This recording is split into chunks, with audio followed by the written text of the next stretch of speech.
दोस्तों, आज हम बैंकिंग के लॉज यानी कि नियमों के और प्रैक्टिस यानी कि जो चीज़ हम कैसे फॉलो करते हैं उनके बारे में हम सीखेंगे। तो बैंक्स जो होते हैं वो गवर्नमेंट द्वारा रेगुलेटेड होते हैं। गवर्नमेंट की agency reserve bank of India RBI है, जिनके रूल्स एंड रेगुलेशंस जो होते हैं, जो कानून होते हैं बैंकिंग के, वो आरबीआई के द्वारा बनाए गए होते हैं। और वो सारे के सारे बैंक, या तो वो गवर्नमेंट के बैंक हों या प्राइवेट सेक्टर बैंक हों, वो सारे बैंक्स को वो रूल्स रेगुलेशंस को फॉलो करने होते हैं। तो हर एक चीज के लिए रूल होता है और कुछ चीजों के लिए एक प्रैक्टिस जिसे बोलते हैं, यानी कि वैसे उसी तरीके से काम किया जा रहा है हमेशा से, सालों से, तो वैसे भी फॉलो किया जाता है। तो इसके बारे में मैं आपको अभी आगे बताऊंगा। तो वैसे तो बैंकिंग में बहुत सारे रूल्स रेगुलेशंस हैं। एक पूरी की पूरी किताब लिखी जा सकती है, एक पूरा का पूरा कोर्स उस पर बनाया जा सकता है। लेकिन हम इस मॉड्यूल में हम ये 9 आइडेंटिफाइड हैं, जो 9 तरीके के हमने रूल्स रेगुलेशंस को, लॉज को, कानून को हमने चुना है आपके लिए। हम इन पे ज्यादा फोकस करेंगे, और वो इसलिए कि ये सबसे ज्यादा कॉमन है और सबसे ज्यादा आपको इन सबों की अपने दिन प्रतिदिन के बैंक के कार्य में जरूरत पड़ेगी। जब आप एक बैंक ज्वाइन करेंगे और जब आप कस्टमर से बात करेंगे, तो इन सारी चीजों की बात के बारे में शायद आपको ज्यादा से ज्यादा जरूरत पड़ेगी। तो इसलिए हमने इन सबों को सिलेक्ट किया है और इस पे हम फोकस करने की कोशिश कर रहे हैं। तो सीक्रेसी एक्ट है, चेक ऑनर करने का एक्ट है, डिसीज्ड कस्टमर यानी कि कस्टमर की डेथ हो जाती है तो क्या होता है, टीडीएस का एक्ट रूल क्या है, नॉन रेजिडेंट कस्टमर्स का क्या रूल है, गवर्नमेंट ऑथोरिटीज जब ऑर्डर देती हैं लिखित में बैंक को, तो बैंक को कैसे फॉलो करना होता है, सेट ऑफ का या अप्रोप्रिएशन का राइट क्या होता है बैंकर का, ओम्बड्समैन लॉ क्या होता है अगर कस्टमर बैंक की सर्विसेज से अगर सेटिस्फाइड नहीं है, संतुष्ट नहीं है, तो वो क्या करे, और एंटी मनी लॉन्ड्रिंग क्या होता है, अर्थात गलत तरीके से पैसे का इस्तेमाल लोग ना करें, इसके लिए गवर्नमेंट ने और आरबीआई ने जो कानून बनाए वो क्या है। तो ये मुख्य तरीके से ये 9 अगर हम समझते हैं, तो मुझे ऐसा लगता है कि आप दिन प्रतिदिन की कार्यवाही आप अच्छे से निभा सकेंगे किसी बैंक में जाने के बाद। मैं आपको इसके महत्व के बारे में थोड़ा बताना चाहूंगा। वैसे हमने इसके बारे में पहले चर्चा की है। महत्व, बैंकिंग के जो ट्रांजैक्शंस होते हैं, या कि जो आप बैंक में जब आप ट्रांजैक्शन करेंगे, पैसा लेन देन का व्यवहार करेंगे, और जब कस्टमर को आप जो सेवा देते हैं, सर्विस देते हैं, वो बहुत ही ज्यादा सेंसिटिव होते हैं। सेंसिटिव का मतलब होता है कि उनका बहुत ही ज्यादा महत्वपूर्ण विषय होता है, कस्टमर के लिए भी, लॉ के लिए भी, कानून के लिए भी, और बैंक के लिए भी। तो इसलिए बहुत ही ज्यादा, ये किसी और बिजनेस की तरह नहीं है कि आप और कस्टमर दोनों आपस में ट्रांजेक्शन कर रहे हैं और जैसी मर्जी आए वैसे कर लिया, वैसा नहीं होता है। यहाँ पे गवर्नमेंट एजेंसीज होती हैं, पुलिस होता है, सीबीआई होता है, आरबीआई होता है, ओम्बड्समैन होते हैं। सारे लोगों के नियम कानून को हमें फॉलो करने होते हैं और सारे लोगों की नजर होती है बैंकिंग ट्रांजेक्शन्स पे। तो इस वजह से हमें बहुत ही गंभीरता के साथ काम करना चाहिए बैंक में। फूंक फूंक के कदम उठाना चाहिए और अपना दिमाग खोल करके हमेशा काम करना चाहिए, किसी के बहकावे में आकर के नहीं करना चाहिए। क्यों ऐसा है कि कोई भी गलती अगर आप करते हैं, तो ये बैंक के लिए और आपके लिए, दोनों के लिए ये बहुत बड़ी परेशानी का सबब हो सकता है भविष्य में। बैंक लायबल होता है कस्टमर के लिए। कस्टमर के अकाउंट में अगर कुछ गलती होती है बैंक की वजह से, तो बैंक को वो भरपाई करनी है नुकसान की, पैसे की भी भरपाई करनी है, और कस्टमर को अगर और कोई तकलीफ होती है तो बैंक को उसकी भी भरपाई करनी पड़ेगी। और स्टाफ जो आप हैं या जो भी लोग हैं बैंक में जो ये काम कर रहे हैं, आप ये ध्यान रखें कि बैंक में अगर आप कुछ भी काम कर रहे हैं तो आपका एक रिकॉर्ड बनता है कि किसने ये किया, किसने ये ट्रांजेक्शन किया, किसने ये स्टेटमेंट इशू किया, किसने ये चेक बुक रिक्वेस्ट लिया। बैंक का सिस्टम ऐसा है कि हमेशा वो रिकॉर्ड बनता है, आप इसे छुपा नहीं सकते, और आज न कल वो पता चलेगा कि किसने ये गलती करी है, और फिर उस इंसान को, उस एम्प्लॉय को उसका खामियाजा भुगतना पड़ता है। इसलिए सबसे अच्छा है कि आप नियमों को समझें और नियमों के दायरे में ही काम करें। अगर आपकी समझ में ना आए, तो आप अपनी सुपरवाइजर के पास जाएं, उनकी मदद लें, उनसे आप हेल्प मांगें। और अगर आपको लगता है वो भी अगर आपको कोई गलत काम करने के लिए बोल रहे हैं, तो आप उनसे बोलें कि सर आप ये लिख करके आप मुझे दीजिए, सर आप, ये मुझे लगता है कि सही नहीं है, आप लिखित आदेश दें मुझे, ताकि आप अपनी जान बचा सकें भविष्य में। तो बैंक में बोली पे, वर्बल पे बहुत ज्यादा रिलाई ना करें, लिखित पे ज्यादा रिलाई करें। अगर वो कोई चीज जो कानून के बाहर की है, अगर कानून के अंदर की है तब तो आपको कानूनी इजाजत दे रहा है वो कार्य करने के लिए, तब आप फॉलो कर सकते हैं। और अगर आप ढंग से काम नहीं कर रहे हैं तो कस्टमर की शिकायत हो सकती है, कंप्लेंट हो सकती है, और फ्रॉड्स भी हो सकते हैं। दोनों चीजें पॉसिबल है। तो जो फ्रॉडस्टर होते हैं वो पहले ही दिन से फ्रॉड नहीं करते, वो बैंक में आकर के देखते हैं कि कौन से कर्मचारी हैं जो ढंग से नियम का पालन नहीं कर रहे, कौन से कर्मचारी हैं जिनकी समझ कमजोर है, और वो फिर उनके साथ ही वो डीलिंग करते हैं ताकि वो मौके का फायदा उठा सकें और फिर बैंक को चूना लगा सकें या आपको चूना लगा सकें। तो बहुत ही सावधानी से कार्य करने की आवश्यकता है। लेकिन जो महत्वपूर्ण बात यह है कि बहुत मुश्किल नहीं है। आप रूल्स रेगुलेशंस को पढ़ें और उसको फॉलो करें। फॉलो करना भी बहुत मुश्किल नहीं है। आलस्य ना करें, इसमें बिल्कुल भी आलस्य ना करें। अगर लिखा गया है कि सिग्नेचर टैली करना है तो वो ट्रांजैक्शन करने के पहले आप सिग्नेचर टैली करें। अगर जहां भी आप आलस्य करते हैं या थोड़ी छूट देने की कोशिश करते हैं, वहीं पे जाके गलती होने की संभावना होती है। तो दोस्तों, ये मैंने आपको इसके महत्व के बारे में बताया। अब आगे आने वाले 2 मॉड्यूल्स में हम वो 9 रूल्स रेगुलेशंस जो हमने देखे उसके बारे में हम थोड़ा डिटेल में जानेंगे, ताकि आप तैयार हो सकें किसी बैंक के ब्रांच में काम करने के लिए। धन्यवाद। दोस्तों, आइए अब हम कुछ बैंक के सामान्य कॉमन लॉज, नियमों और उनकी उपयोगिता को देखते हैं, उनके प्रैक्टिसेस को देखते हैं कि कैसे उनको फॉलो किया जाता है, और इससे सीखने की कोशिश करते हैं। तो बैंक का सबसे एक मुख्य लॉ होता है जो सबसे बेसिक होता है, अर्थात मूल जो एक नियम होता है वो है बैंकर सीक्रेसी एक्ट, अर्थात गोपनीयता का नियम। तो ये नियम ऐसा बोलता है कि कस्टमर के अकाउंट के बारे में और अकाउंट में क्या हो रहा है इसके बारे में सारी चीजें बैंक को गोपनीय रखनी है। ये किसी भी से शेयर नहीं करना है कस्टमर के अलावा। और किसी भी से भी शेयर नहीं करने का अर्थ ये है कि गवर्नमेंट, यानी कि सरकारी एजेंसियां होती हैं, या पुलिस है, या कोर्ट है, या सीबीआई है, उनसे आप शेयर कर सकते हो। अगर वो लिखित में आपसे मांगते हैं तो वो आपको देना पड़ेगा, क्योंकि वो नियम है। पर उनके अलावा और किसी भी व्यक्ति से आपको कस्टमर के अकाउंट के बारे में, कस्टमर के खाते के बारे में कोई भी सूचना उनसे शेयर नहीं करनी। कोई भी सूचना का अर्थ यह है कि अकाउंट किसका है, उसका पता क्या है, यहाँ की उसका जो पता है उसका पिन कोड क्या है, वो भी आप शेयर नहीं कर सकते। और अकाउंट में क्या ट्रांजैक्शंस हो रहे हैं, पैसा कहाँ से आ रहा है, कहाँ जा रहा है, क्या बैलेंस है, कोई भी चीज किसी भी दूसरे व्यक्ति के साथ शेयर नहीं करनी है। और ये दूसरा व्यक्ति कौन है? ये कोई भी हो सकता है, अर्थात उसके परिवार के सदस्यों से भी आपको ये चीज सूचना छुपा के रखनी है, बतानी नहीं है। आप तभी बता सकते हैं जब कस्टमर ने खुद से ऑथोरिटी दिया, आपको अधिकार दिया कि आप इसे बताएं। और कस्टमर आपको अधिकार कैसे देंगे? तो लिखित रूप में साइन करके देंगे कि मेरा account number so and so है, और इसके अकाउंट के बारे में आप जो ट्रांजैक्शन है या इसका अकाउंट स्टेटमेंट आप इस व्यक्ति को आप हैंड ओवर कर दें। उस व्यक्ति का ये आईडी प्रूफ है, ये उसका सिग्नेचर है जो मैं टेस्ट करके दे रहा हूँ। और कस्टमर उसको साइन करके आपको देगा, उसका साइन आपके रिकॉर्ड से टैली होता है, तभी आप उसको दे सकते हैं। अन्यथा पति को पत्नी के अकाउंट के बारे में, पत्नी को पति के अकाउंट के बारे में, पिता को पुत्र के अकाउंट के बारे में, पुत्र को पिता के अकाउंट के बारे में, किसी के बारे में भी कोई जानकारी आप नहीं दे सकते। तो ये चीज आप अच्छे से गांठ बांध के समझ लें। बहुत ज्यादा गोलमाल होने की इसमें संभावना होती है, इसलिए सावधान रहें इस चीज को लेकर। दूसरा है चेक पास करने का जो बैंक के पास ऑब्लिगेशन। ऑब्लिगेशन अर्थात बैंक को अगर कस्टमर का चेक प्रॉपर है, चेक जो लिखते हैं प्रॉपर होने का मतलब है ढंग से भरा गया हो, कोई ओवर राइटिंग नहीं हो, कोई कटकुट नहीं हो, उस पर देख करके लगे कि कोई उसमें जालसाजी की संभावना नहीं की गई हो। कई लोग केमिकल लगा करके कुछ कर देते हैं, तो देख के वैसा नहीं लगना चाहिए कि ऐसा कुछ हुआ है। डेट बराबर हो, अर्थात मतलब 3 महीने से पुराना चेक तो पास नहीं होता, और भविष्य का भी चेक आप पास नहीं कर सकते, तो आप डेट बराबर लिखा हो। अमाउंट आपका टैली हो रहा हो, अर्थात जो शब्दों में लिखा गया है और जो अंकों में लिखा गया है दोनों बराबर सेम लिखा गया हो, मिल रहे हों। और जो कस्टमर का सिग्नेचर है वो बराबर टैली कर रहा हो।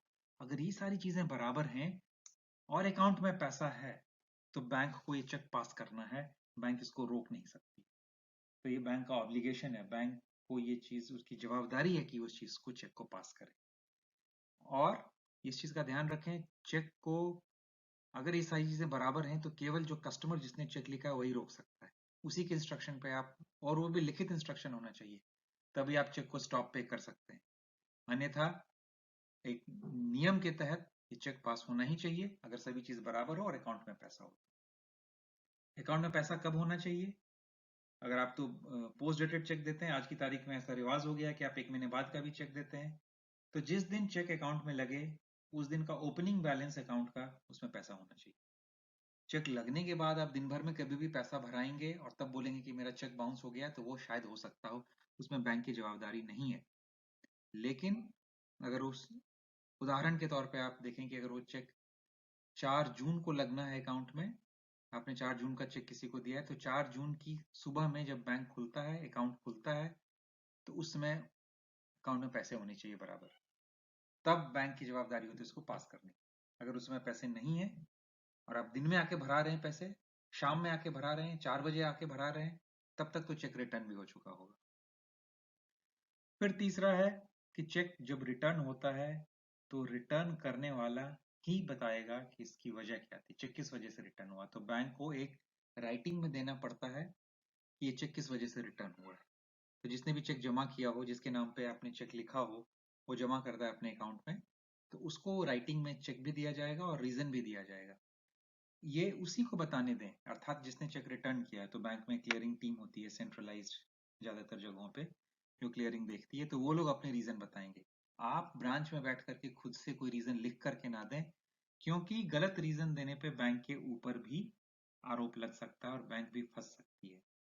चेक रिटर्न होना कानूनी तौर पे जुर्म है, गुनाह है, इसलिए जो रीजन है वो एक एविडेंस होता है कोर्ट ऑफ लॉ में, जिसके बेसिस पे एक पार्टी दूसरी पार्टी पे केस कर सकती है, मुकदमा कर सकती है और उसको सजा हो सकती है या पेनल्टी हो सकती है। इसलिए जब आप बैठे हो ब्रांच में, आप बहुत सावधानी से रहें इसमें, और किसी को आप लिख करके ना दें कि भाई रीजन क्या है। जो चेक रिटर्न किया जिसने, वो लिख करके देगा, या तो वो क्लियरिंग का आदमी होगा या ब्रांच में भी जो क्लियरिंग देखता होगा वो करेगा। इस चीज के लिए आप सावधान रहें। फिर डिसीज्ड कस्टमर अर्थात मृतक कस्टमर के बारे में क्या करेंगे? तो इतने सारे अकाउंट होल्डर हैं, तो हमेशा जैसे लोगों की मृत्यु होती है तो उनके अकाउंट के बारे में क्या करते हैं? तो नियम कहता है कि जैसे भी बैंक को पता चले, या तो कस्टमर के परिवार वाले बताएं, या बैंक को अगर बाहर से भी कहीं से पता चलता है, बाहर से मतलब पेपर में भी आया, टीवी में भी आया कि इस आदमी की मौत हो गई, तो बैंक को सबसे पहले उसका अकाउंट ब्लॉक कर देना चाहिए। अर्थात उसकी मौत की जानकारी मिलने के बाद उस अकाउंट में कोई ट्रांजेक्शन नहीं हो सकता, और उसके बाद उस अकाउंट का एक नॉमिनी होगा अगर नॉमिनेशन है, या कानूनी उत्तराधिकारी होंगे। जो भी प्रक्रिया होगी वो पूरी करने के बाद ही उस अकाउंट में ट्रांजैक्शन ट्रांजैक्शन में बोल रहा हूँ, अर्थात डेबिट, यानी कि उससे पैसे निकल नहीं सकते, आप उसमें आना अलाउ कर सकते हैं, लेकिन उससे पैसा निकालने की प्रक्रिया आप रोक के रखेंगे जब तक ये फैसला ना हो जाए कि अब इस अकाउंट पे किसका हक है। तो या तो नॉमिनेशन से हक होगा या कानूनी उत्तराधिकारी होंगे, उसका एक हर एक बैंक की अपनी एक विधि है, उस विधि के हिसाब से वो तय किया जाएगा और उसके हिसाब से इस पे आगे कार्यवाही होगी। तो ये चीज का ध्यान रखना होता है। पर मैं आपको अब टीडीएस के बारे में बताता हूँ, अर्थात टैक्स डिडक्टेड एट सोर्स। तो जो बैंक में अगर आपका फिक्स डिपॉजिट रहता है तो उस पे टीडीएस एप्लीकेबल होता है। तो सरकार बोलती है कि अगर आपको आपको इंटरेस्ट की, ब्याज की रकम अगर एक साल में 10,000 रुपये से ज्यादा हो जाती है, तो बैंक को उसमें से टैक्स काट करके तब ब्याज देना होता है कस्टमर को। तो या तो आप 10,000 से ज्यादा इस साल के नियम में, बजट में 2018-19 के बजट में सीनियर सिटीजन के लिए, अर्थात 60 साल से ऊपर वाले कस्टमर के लिए 10,000 की जो लिमिट है उसको बढ़ा करके 50,000 कर दिया गया। तो उस पर आपको टैक्स कट करके देना पड़ेगा, बैंक देगी आपको ब्याज, और टैक्स जो होगा वो पूरे अमाउंट पे कटेगा। अर्थात अगर आपको 12,000 रुपये फॉर एग्जाम्पल अगर ब्याज मिल रहा है तो पूरे 12,000 पे आपको टैक्स कटेगा। और टैक्स की दो दरें होती हैं, अगर आपने बैंक में अपना पैन नंबर दे रखा हो तो आपको 10% के हिसाब से कटेगा, अगर आपने पैन नंबर नहीं दे रखा हो तो बैंक 20% के हिसाब से आपका टैक्स काटेगा। और कस्टमर जो है, अगर उनको चाहिए कि उनका टैक्स नहीं कटना चाहिए क्योंकि उनकी पूरी आय जो है वो टैक्सेबल नहीं है, टैक्स लिमिट से कम है, तो वो एक फॉर्म होता है सेल्फ डिक्लेरेशन का, उसको 15G बोलते हैं, वो भर के दे सकते हैं, 15G। सीनियर सिटीजन के लिए इस फॉर्म का नाम 15H होता है, यानी 15H हो सकता है, ये भर के दे सकते हैं बैंक में। और जिस दिन से भी उन्होंने बैंक को आपको ये 15G या 15H दिया, उस दिन से लेकर के फाइनेंशियल ईयर के एंड तक वो बैंक आपके फिक्स डिपॉजिट पे टीडीएस नहीं काटेगी। पर अगर आपने साल के बीच में दिया है तो उसके पहले वाला टीडीएस आपका कट गया, तो उसको बैंक अगर वापस नहीं करती है तो बैंक अपने अधिकार में है वो। इसलिए टाइम पे ये कस्टमर्स अगर भर देते हैं तो उनका टीडीएस नहीं कटेगा, और अगर टाइम के बाद भरते हैं तो शायद तब तक का टीडीएस बैंक काट सकती है और जमा कर सकती है कानूनतः। सेविंग्स अकाउंट में कोई टीडीएस नहीं होता है, लेकिन सेविंग्स अकाउंट पे जो ब्याज मिलता है वो टैक्सेबल इनकम होता है, और 10,000 रुपए तक का टोटल सेविंग्स अकाउंट का ब्याज जो होता है वो टैक्स फ्री होता है, उस पर कोई टैक्स नहीं लगता गवर्नमेंट के नियम के हिसाब से। और उसके ऊपर अगर आपका जो भी ब्याज होता है उस पर कस्टमर को अपने इनकम में उसको ऐड करना होता है और उसके ऊपर उन्हें टैक्स पे करना होता है। तो ये नियम मुख्यतः जो टीडीएस से रिलेटेड, टैक्स से रिलेटेड डिपॉजिट पे हैं। तो दोस्तों आप इनके बारे में और पढ़ सकते हैं, आप गूगल में पढ़ सकते हैं, और बैंक के जब आप ज्वाइन करेंगे तो उनके रूल्स रेगुलेशंस भी आप पढ़ेंगे। पर अगर आपने इतना अभी तक मोटा मोटी समझा है तो मेरे ख्याल से आप कस्टमर को हैंडल कर पाएंगे ढंग से। धन्यवाद दोस्तों। आइए हम अब कुछ और बैंकिंग लॉज, बैंक के नियमों के बारे में जानने की कोशिश करते हैं। तो एक अब हम जानेंगे नॉन रेजिडेंट, अर्थात जो हमारे एनआर कस्टमर्स हैं उनके बारे में जानेंगे। तो जैसा कि नाम है, एनआर अकाउंट दो तरीके के होते हैं, NR E account non resident external account, and NRO account अर्थात नॉन रेजिडेंट ऑर्डिनरी अकाउंट। ये केवल एनआर कस्टमर्स खोल सकते हैं, हमारे देश के जो निवासी हैं, रेजिडेंट्स हैं, वो नहीं खोल सकते। इसी तरीके से एनआर कस्टमर जो हैं वो रेजिडेंट अकाउंट नहीं खोल सकते, उनके पास दोनों में से एक ही अकाउंट होना चाहिए, या तो वो एनआर अकाउंट रख सकते हैं या रेजिडेंट अकाउंट रख सकते हैं। तो अगर कोई आदमी, अगर वो रेजिडेंट है और बाद में एनआर होता है तो उसको अपना रेजिडेंट अकाउंट बंद करके एनआर अकाउंट खोलना पड़ेगा, और वो एनआर से अगर रेजिडेंट होता है तो एनआर अकाउंट बंद करके रेजिडेंट अकाउंट खोलना पड़ता है उसे। तो ये नियम है। दोनों अकाउंट का क्या मतलब है, हमने सेविंग्स अकाउंट में हम डिटेल में इसके बारे में जानेंगे। मैं आपको क्विकली समझा दूं। एनआरई अकाउंट जैसे नेम सजेस्ट करता है, ई का मतलब एक्सटर्नल है, यानी कि बाहर से ही उसमें आप पैसा डाल सकते हैं, विदेशों से। तो आपको फॉरेन करेंसी ही उसमें आप डालेंगे, तो डॉलर्स में या यूरो में या पाउंड में या किसी फॉरेन करेंसी में आप उसमें पैसा डिपॉजिट कर सकते हैं। एनआरओ अकाउंट है जो इसमें आप रूपी में पैसा जमा करा सकते हैं, और वो वैसा पैसा होगा जो कि जैसे कोई नॉन रेजिडेंट का कोई अपने देश में कोई इनकम आता हो, जैसे उसका घर है भाड़े पे उसने लगा दिया हो तो उसकी रेंट आती हो, तो वो पैसा जो रूपी में आता हो एनआरओ अकाउंट में जमा कर सकते हैं।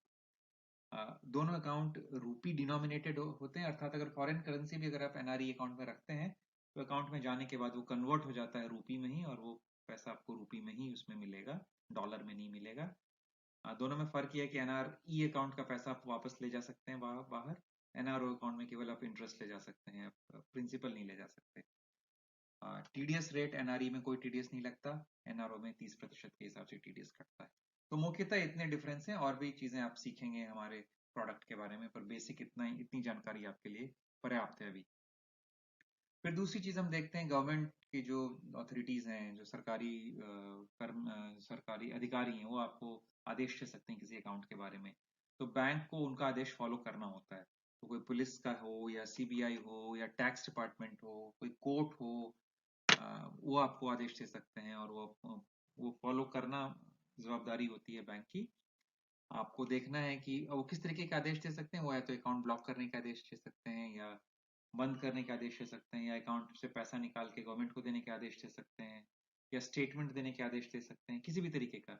आपको ध्यान देना है कि वो आदेश लिखित होना चाहिए, किसने आदेश इशू किया है उसका डेजिग्नेशन, नाम, सिग्नेचर सब कुछ होना चाहिए, स्टैंप होना चाहिए। सो प्रॉपर मौखिक चीज का मतलब नहीं है, प्रॉपर होना चाहिए वो, और इस पे तुरंत कार्रवाई होनी चाहिए। ये आप लेकर के ड्रॉर में रख करके भूल गए तो बहुत बड़ी गलती हो सकती है इस पे।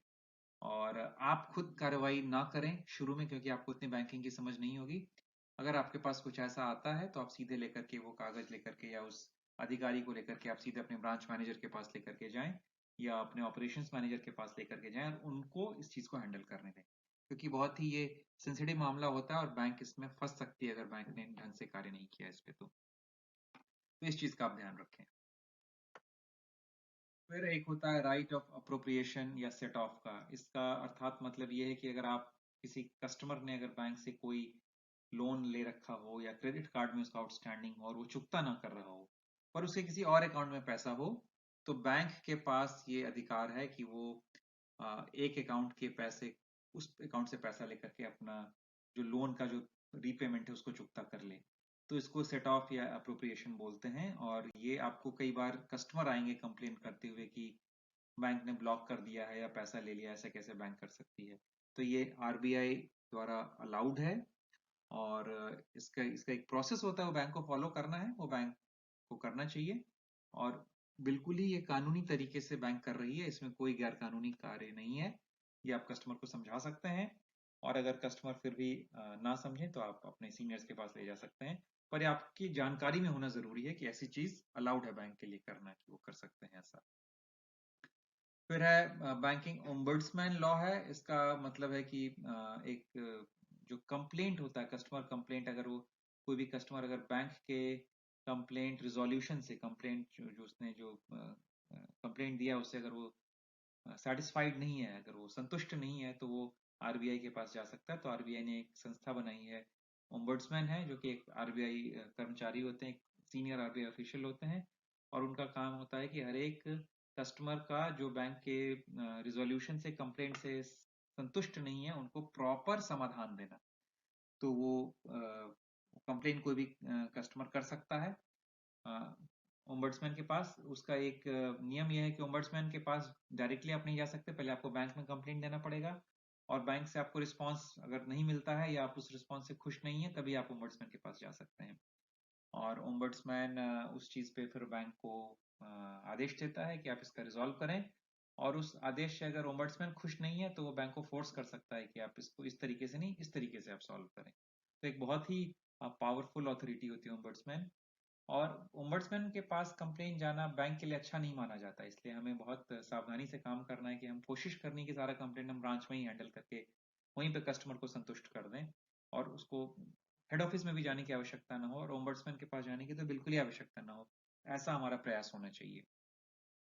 दूसरा एक लॉ है इससे रिलेटेड, वो ये कहता है कि हर एक बैंक की हर एक ब्रांच में ओम्बड्समैन लॉ की एक कॉपी होनी चाहिए। और जो भी कोई भी कस्टमर अगर आए और वो अगर देखना चाहता है कि बैंकिंग ओम्बड्समैन लॉ क्या है, तो वो बैंक को उसे दिखाना चाहिए। तो आपके जिस ब्रांच में जाएंगे वहां भी होगा। आप ब्रांच मैनेजर से पूछेंगे कि सर वो कहाँ है, और कोई कस्टमर अगर पूछता है कि मुझे देखना है, तो आपकी जवाबदारी होती है कि आप उसे दिखाएं। अगर आप नहीं बोलते हैं कि नहीं है कॉपी, या आप नहीं दिखाते हैं, तो ये बैंक के खिलाफ ये नेगेटिव मार्क्स होता है। और ये कंप्लेंट अगर आरबीआई पे जाए, तो आरबीआई इसको बहुत ही बैंक के खिलाफ नेगेटिव तरीके से देखती है, नकारात्मक तरीके से देखती है। तो इस चीज के लिए आपको सावधान होना चाहिए कि पहले आपको पता होना चाहिए कि ऐसा कुछ होता है और ये है हमारी ब्रांच में। और किसी कस्टमर के मांगने पे आप उसको वो चीज प्रदान करें, इस चीज का ध्यान रखें आप। फिर एक बहुत महत्वपूर्ण लॉ है जो एंटी मनी लॉन्ड्रिंग लॉ या एएमएल लॉ बोलते हैं। इसका मतलब है कि जो गैर कानूनी मनी है, गैर कानूनी धन है, उसका बैंकिंग सेक्टर में उपयोग ना होना। इसका ये अर्थात उसका अर्थ ये है, इस लॉ का मतलब ये है। और ये कैसे, जैसे कि आप टेररिस्ट के लिए, या आप गलत काम के लिए, ड्रग्स के लिए, क्रिमिनल्स के लिए, आर्म्स खरीदने के लिए, इन सब चीजों के लिए पैसे का, इनसे जो पैसा आता हो या इनको खरीदने के लिए पैसे का इस्तेमाल आप नहीं कर सकते। या टैक्स चोरी करके पैसा आता हो, ब्लैक मनी हो, तो बैंक को इस पे नजर रखनी होती है। और इसके लिए बैंक को हर एक कस्टमर से पूछना होता है कि उसका सोर्स ऑफ इनकम क्या है, कि यानी कि वो क्या करता है, पैसे कहाँ से कमाता है और किस रेंज में कमाता है। ये बैंक को हर एक कस्टमर के बारे में जानकारी होनी चाहिए। और उसके आधार पे जिस तरीके से अकाउंट में ट्रांजैक्शंस होते हैं, उसके आधार पे बैंक का सिस्टम होता है कि वो डिसाइड करे कि ये अकाउंट बराबर है या नहीं चल रहा, बराबर चल रहा है या नहीं चल रहा है। तो बैंक अपने अधिकार में उस अकाउंट को ब्लॉक भी कर सकती है, या फिर गवर्नमेंट को रिपोर्ट कर सकती है कि इस अकाउंट में कार्रवाई थोड़ी ठीक नहीं लग रही है, आप इसको, जो गवर्नमेंट का जो डिपार्टमेंट है, फाइनेंशियल इंटेलिजेंस डिपार्टमेंट बोलते हैं, जो कि ऐसे गैर कानूनी अकाउंट्स पे नजर रखता है, उसको बैंक को रिपोर्ट करना होता है कि आप इस अकाउंट के बारे में ध्यान दें, इस पे सही ढंग से कार्य नहीं चल रहा है। हमें कोई कानूनी कदम, हम बैंक में हम लोग लॉ इन्फोर्समेंट एजेंसी नहीं है, हम लोग पुलिस नहीं है या सीबीआई नहीं है, तो हम वो कदम नहीं उठा सकते। लेकिन हमारी जवाबदारी होती है कि हम गवर्नमेंट को या ऐसी एजेंसी को बताएं। तो वो एजेंसी, हम पुलिस नहीं है, वो एफआईयू बोलते हैं, फाइनेंशियल इंटेलिजेंस यूनिट, उसको हमें बताना पड़ता है। तो आप जब भी अकाउंट खोलें, तो कोई अगर आपको बोले कि भाई, लगे उसके व्यवहार से लगे या उसकी बातों से लगे कि आपको कुछ गैर कानूनी हो रहा है या हो सकता है उस अकाउंट में, या आप ऑब्जर्व कर रहे हैं कि कुछ गैर कानूनी तरह की चीजें हो सकती हैं इसमें, तो ये आपकी जवाबदारी है कि आप अपने ब्रांच मैनेजर को इसके बारे में बताएं ताकि वो आगे उस पर एक्शन ले सकें। तो ये बैंक की रिस्पॉन्सिबिलिटी होती है। तो दोस्तों, ये जो कुछ नियमों के बारे में हमने देखा, और आप इनके बारे में और पढ़ सकते हैं, आप गूगल पे पढ़ सकते हैं, और जब आप बैंक में ज्वाइन करेंगे तो आपको निश्चित रूप से इनके बारे में और ज्यादा बताया जाएगा, ट्रेनिंग दी जाएगी। अ, अभी तक जितना आपने सीखा है वो पर्याप्त है काम चालू करने के लिए। एक बार फिर से मैं बोल रहा हूँ कि आप अपना आंख कान खोल करके बैंक में काम करें, नियमों को तोड़ने की कोशिश ना करें, बहुत ज्यादा एक्साइटेड होकर के कुछ कर दिया ऐसा ना करें। नियम को समझें और उसके अंदर में ही काम करने की कोशिश करें। और अगर कोई चीज अगर आपको लग रहा हो कि ये समझ में नहीं आ रहा हो या गलत हो रहा हो, तो आप अपने सुपरवाइजर्स को उसके बारे में अवगत कराएं। और अगर आपको लग रहा है कि सुपरवाइजर अगर आपको कुछ गलत काम करने बोल रहे हो, तो आप उनको रिक्वेस्ट करें कि वो आपको लिखित में आदेश दें। आप मौखिक तरीके से किसी से आदेश लेके गलत काम ना करें, क्योंकि इससे भविष्य में आपके ऊपर भी आ, आ, आपके भी फंसने की संभावना हो सकती है। तो इस चीज का आप ध्यान रखें। धन्यवाद।